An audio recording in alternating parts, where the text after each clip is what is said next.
All right, I'm sure you can tell by how long it's been since Game 7, and when I'm making this, as I'm recording this, it's May 12th, that I've put off making this video for a little while. There's still a lot of mixed emotions about what happened, frustration, anger, sadness. None of the emotions are good. I can guarantee that, but a constant in sports is that life goes on whether you win or lose. So I think it's important now to take a look at what the Avs need to do, what I think they should do, where really they go from here, because this is without a doubt the worst loss in franchise history, and that's not always an easy thing to rebound from. And this makes it so that this is an important offseason now for the Avs. So I'm going to take a look at, again, what I think they should do, what they need to do. And if you ever see me looking over here, I'm just reading my notes, reading my talking points. Got a lot of them and too much to memorize. So without any further ado or delay, let's get right into it. All right, so like I said, Game 7 was last Saturday. The Avs ended up losing in 7 games to the Dallas Stars. It's the second year in a row that they've lost to the Stars, and the third time in 6 years. This adds on to the fact that they have only won one playoff series since the Stanley Cup win in 2022, and they held the lead going into the third period in 5 of the 7 games in this series, and they blew it 3 times. To me, this season, the 24-25 season, will be defined by the phrase "what if" and a lot of them. What if Georgiev gave the Avs just 900 goaltending for the first month and a half of the season? What if the Avs had Blackwood and Wedgwood all season? What if Makar's stick didn't break on that power play in Game 7? What if the Avs scored on the double minor at the end of the third and or in overtime of Game 3? What if Landeskog was ready to go a lot earlier? And then with the whole Rantanen situation, there's a whole other rabbit hole you could go down to what ifs, but really the big one I put was, what if the Canes just kept Rantanen? What if they either extended him or kept him through the deadline? Fortunately, with all these questions, we'll never know. They didn't happen, and we'll just forever be left guessing on what could have happened if they happened, but bottom line is they didn't happen. And since they didn't happen, we're not going to think about them. All right, so what went wrong in this series? There's a multitude of things that went wrong in this series, but I limited it to a couple of big ones that I think really kind of turned the tide towards Dallas's favor. The power play clipped along at 13.6%. They went 3 for 22 in that series, and Nathan MacKinnon scored all 3 of the power play goals in the series. And their last power play goal came in the first period of Game 4. That is completely unacceptable for what was ranked the 8th power play in the league. I get it. Dallas was ranked 4th on the penalty kill in the season. I get it. They have a good PK. But 13.6% is not going to get it done. That is absolutely unacceptable. And the struggles really spread to the PK as well. They went 16 for 23, which is good for 69.6%. Again, I believe they were 11th in the league on the PK. Regardless of what they were, that is also unacceptable. That is, the struggles on the special teams really hindered them, because 5-on-5, the Avs were definitely the better team. Like, I don't think I'm biased in saying that. I believe at 5-on-5, the Avs were the better team in that series, and special teams completely undid them. And both of those struggles led to the dismissal of assistant coach Ray Bennett, and I think that's completely justified. The special teams were streaky all season. Like I said, they ended up ranking pretty high, but they really were completely streaky all year. The PK was brutal to start the season. I think a lot of that can be attributed to the struggles in net, so I'll give them a little bit of a pass there. But from about the beginning of December up until the Rantanen trade at the end of January, the power play was abysmal. I think they only scored like 2 or 3 goals in that 2-month stretch. That is completely unacceptable. And like I said, the inconsistency completely justifies the dismissal of Ray Bennett. I feel like it's sending a message that this is unacceptable, and the repercussions will be made if the Avs cannot perform at an acceptable level. Moving off of the special teams, there were a lot of lackluster performances from a lot of the Avs big guys. And looking at some of these, Cale Makar, 1 goal, 4 assists. His 1 goal was an empty netter for 5 points. Martin Necas, 1 goal, 4 assists, 5 points. Most of those came in the last couple games. Brock Nelson, no goals, 4 assists, 4 points. Extremely disappointing. Jonathan Drouin, no goals, 3 assists, 3 points. He was a -6 as well in that series. And then Charlie Coyle, 1 goal, no assists for 1 point. And that 1 goal was when they were already up 4-1 in Game 1.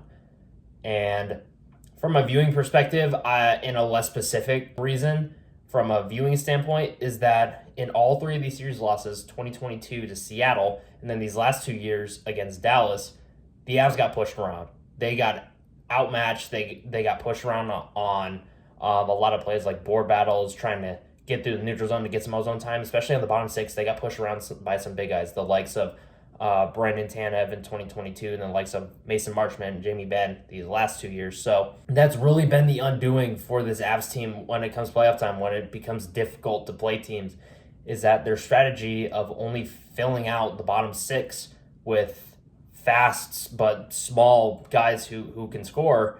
While it's important to have those guys in the bottom six, it's not a smart strategy, in my opinion, to have your bottom six only consist of those guys. And I'll get a little bit into that later, but it led to them getting pushed around a lot, and it's frustrating to watch, and it led to their undoing, indirectly, directly, however you want to look at it.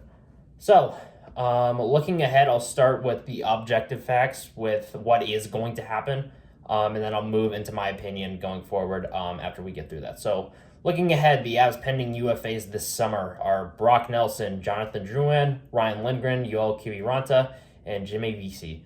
Sam Olinsky is a restricted free agent, but I do fully expect him to return to the team. There's mutual interest there. He enjoys playing on the team. He's effective. The front office loves him. So, again, I completely foresee him being on the team next year. So, with all that said, that leaves the Avs this year with about, not factoring in trades, anything like that, with about $7.8 million in cap space.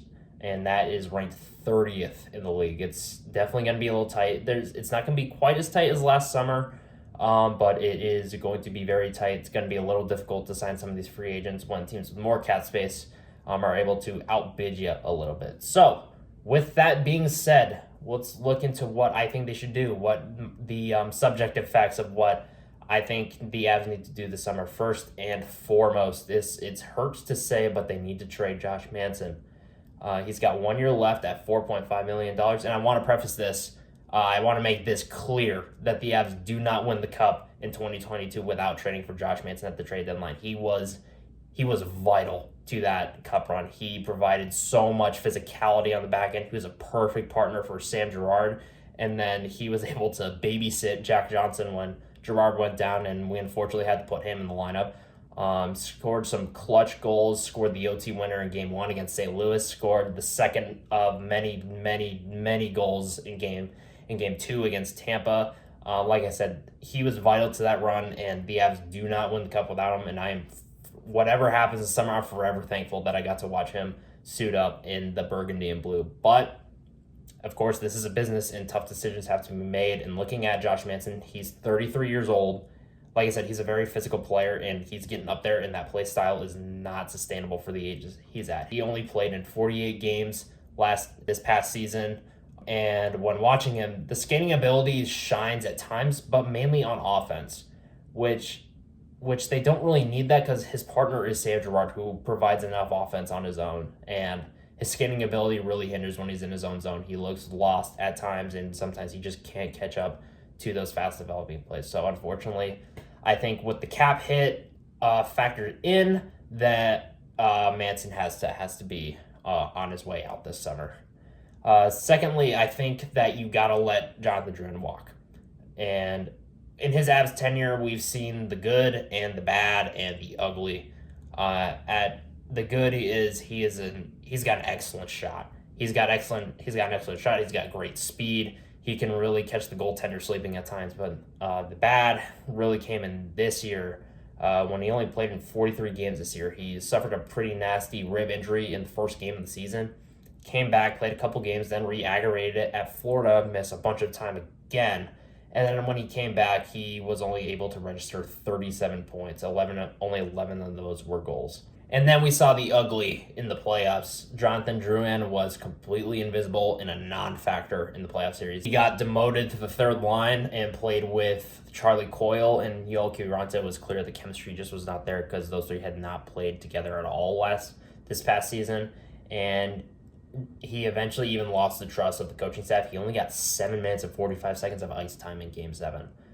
The consensus of Drouin is he's injury-prone, and the inconsistent scoring makes him a bit of a red flag in that top six. It's not not a player I would trust if I was the coach of the team, and I believe he will be looking for a raise this summer, and I just don't think that's really worth it to bring back to the team. So I would let Jonathan Drouin walk at that price tag. Next up, I would try to re-sign Ryan Lindgren and Yoel Kiviranta, but I also put here to be aware of the cap hit. We'll start with Kiviranta. His 16 goals this season look good on the surface, but it's very misleading. He scored, I believe, to start the season, he scored about 4 goals in about 7 games, then went a couple months without scoring, then had another 5 goals in 8 game stretch, and then nothing, and then another stretch like that, and it equated to 16 goals, which, again, on the surface, for your third line winger, looks pretty good, but it is very misleading. But I like Kiviranta's game. I like him on the top 6, and he made league minimum last year, so if he's only looking for a minimal raise, maybe about $900K, I would be perfectly fine with the Avs bringing him back. But I do see a scenario where Kiviranta's 16 goals gets him a higher price tag. He signs anywhere between 1.5-2 million. I would not be a fan of bringing him back at that price tag. Moving into Ryan Lindgren, I believe he was a great fit. I know that a lot of short-sightedness. He did get walked around in the tying goal in Game 7, which I won't defend that, but I do think Lindgren was a good fit. I really liked him on that third pairing on the left side. It was mainly with Malinsky, but sometimes Manson. Problem is, before retention, he was getting paid $4.5 million by the Rangers, and I do see a scenario where he looks to get paid close to that, and that just wouldn't be smart business bringing back a third pairing D-man at $4.5 million or close to that. So I would try to re-sign him. I like the fit, I like the player, but the cap hit might become a problem.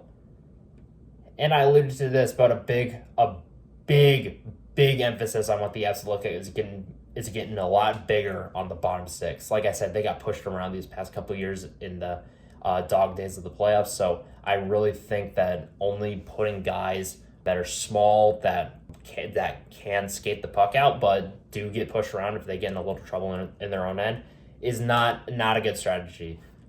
To really hammer home this point, I look a lot at Nico Sturm from the 2022 team. When the Avs trade for him at the deadline, he scored 0 goals in the rest of the games he played in the regular season, in all the games of the playoffs, scored 0 goals, but was still in the lineup every night.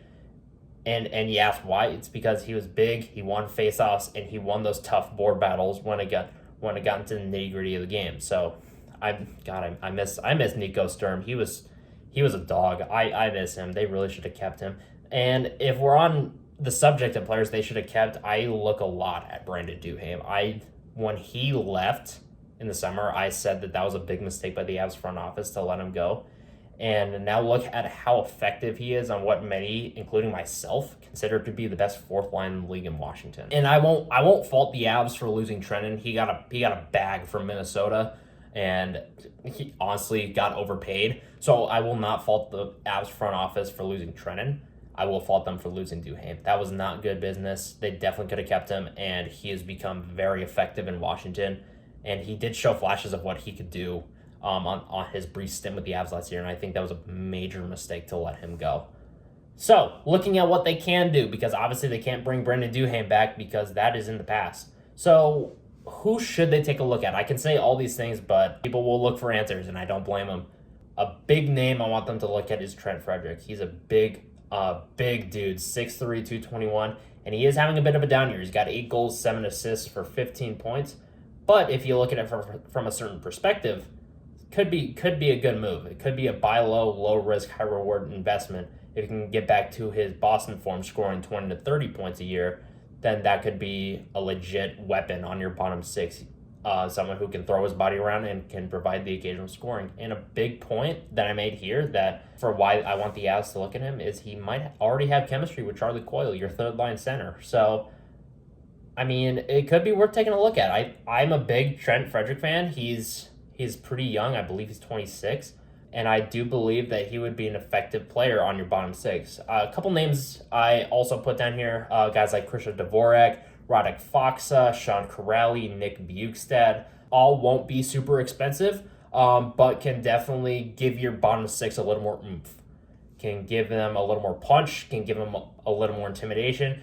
And And I said also here, your bottom six doesn't all have to be these guys. You don't have to overcorrect to make them all big, burly, but also slow and trouble moving the puck. So if you get 2 or 3 of these guys to play along with guys like LOC and Jack Drury that you already have on your bottom six, then that can solve a lot of the problems along the lines of being pushed around, being out physical, out punched, anything under those lines. It can really help you cut down on the getting pushed around problem. And then on defense, you're probably going to have one hole to fill, maybe even 2 if you trade Manson, like I said before. So a couple guys I was able to find 2 guys on the right side that are free agents this year, Dante Fabro and Nick Perbix. So trading Manson, you got to have a long-term plan there. You can't trade one of your right-handed defensemen and not have a plan there, because I don't think Malinsky would be able to handle second pairing minutes quite yet. So they would probably have to fill that hole. And then on the left side, if and probably likely when Ryan Lindgren leaves,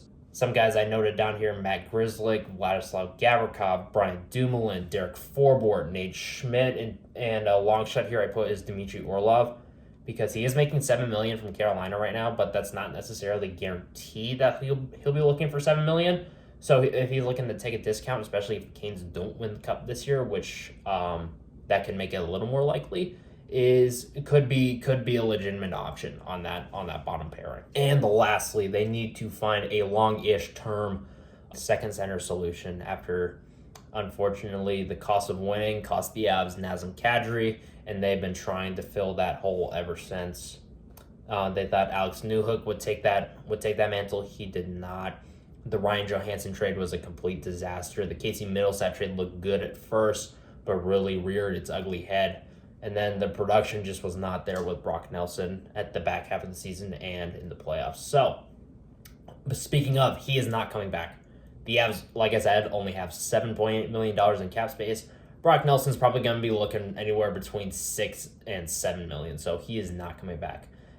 I mentioned the big two center free agent this year, Sam Bennett. I imagine that he will probably be priced out of the Avs, and your only option here, if you're looking to solve it via free agency, is Claude Giroux if he's willing to take a bet discount to try and win the Cup, which is a scenario that I could see playing out, but you should not bank on that. There's a good chance that Claude Giroux could be looking for a bet, so I wouldn't bank on him taking a bet discount. So, and then a long shot name here I put is Mikael Granlund, but with the major production he had in his contract year, I could also see him being priced out of here. So it's looking like they're going to have to solve the 2 center position via trade again.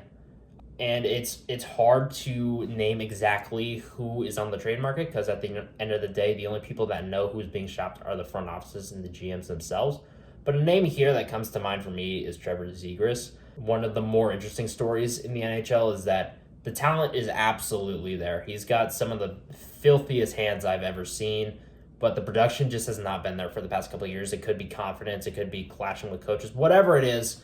Maybe a fresh start, change of scenery is exactly what Trevor Zegras needs, and especially on a team that drives their offense off of speed and embarrassing the defense is a good way to put it. So maybe if you're willing to take a waiver on a guy again to try and solve that 2 center position, Trevor Zegras could be someone worth taking a look at. But if you want a little more stability, maybe Ryan O'Reilly is someone to look at. Maybe the Preds are looking to get out of the last 2 years of his contract with the now looking like rebuild they have to go through. Maybe they're willing to move him. Maybe they're willing to also eat some money on it.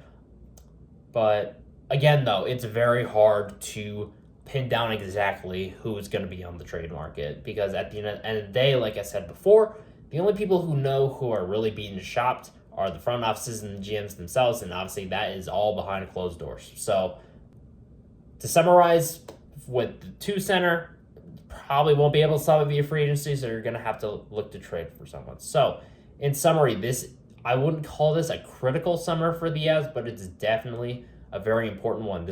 I can say that this season, for the first time since the Cup, was a failure. They went all in at the deadline. They got great pieces. And like Nathan McKinnon's quote said after Game 7, they didn't have any excuses this year. There were no injuries. Val Nichushkin was happy and healthy. They had the goaltending, and Dallas was even missing 2 of their top guys, and they still couldn't beat them. So this season was absolutely a failure, and it's one that is going to sting for the whole summer, and honestly for a while longer after that. But on the bright side, finally having some certainty with Landeskog coming back gives the front office a little bit more wiggle room than they had the past couple of years. It was very much up in the air whether Landeskog would come back at this point last year and the year before that. So now that Landeskog has played games and has also been very effective in those games, gives the front office definitely some wiggle room. They don't have to, I guess, have an imaginary $7 million set aside because we know where that is now. There's some aging contracts that are starting to become net negatives that need to be moved. Again, Josh Manson is one of them. And also, Miles Wood has flat out become unplayable, and that is a contract that needs to get moved like immediately. I've also seen some people saying that Coyle needs to be traded. I wouldn't go that far since he also has 1 year left on his contract, and if you trade him, you're going to be looking to solve 2 and 3 center, which is not really a problem that I think the Avs can have right now.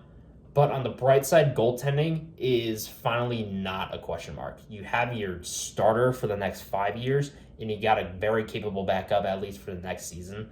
And the Avs picked a great offseason for that to be the case because the free agent class for goaltenders this year is atrocious.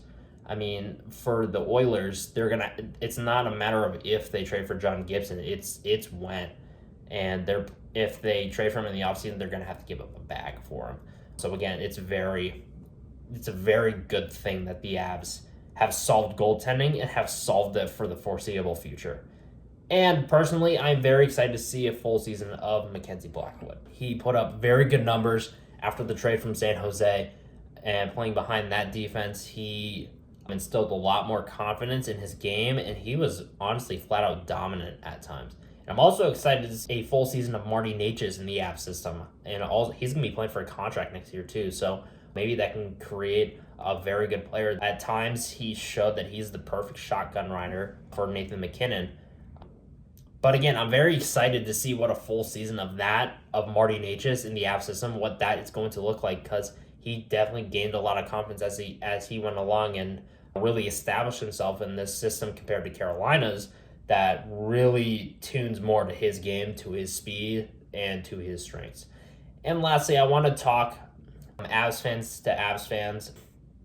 Yeah, it's easy to be upset, to be angry, to be furious with this team. I get it. It's like I said, this is the worst loss in franchise history. There's really not another loss that comes close. But I just want to establish to everyone that I still consider it a privilege to be a fan of this team, that we get to ask, what do we do to win in the playoffs next year, and not what do we do to make the playoffs next year? What do we do to be in the running for the playoffs next year? What do we do to be out of a top 10 draft pick?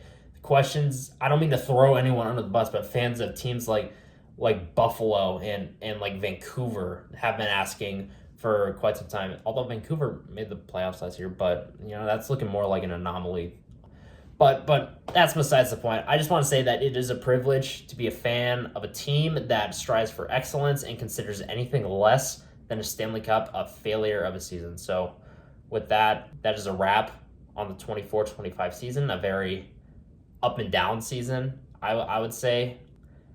But it's going to be intriguing to see what the Avs do now. Some of it exciting, some of it scary, some of it is looking to the future, some of it is looking to win right now. But there's a lot of questions to answer this summer from the Avs front office, and it is interesting to see where that will go, both next season and following seasons after that. So thank you so much for watching. I hope that Dallas does not advance much further, although they are up 2-1, so that's not very good. I don't have any faith in the Jets at all because they fold every playoffs for some reason, which I think is all in their heads at this point. But again, that's a conversation for another day. If I were to pick a team right now, I mean, Florida, who is beating Florida? Who is beating Florida if we're being real here? So that's just who I think. That's how I think it's going to shake out for the rest of the playoffs. That's what I think the Avs should do. So thank you so much for watching. I'll see you in the next one.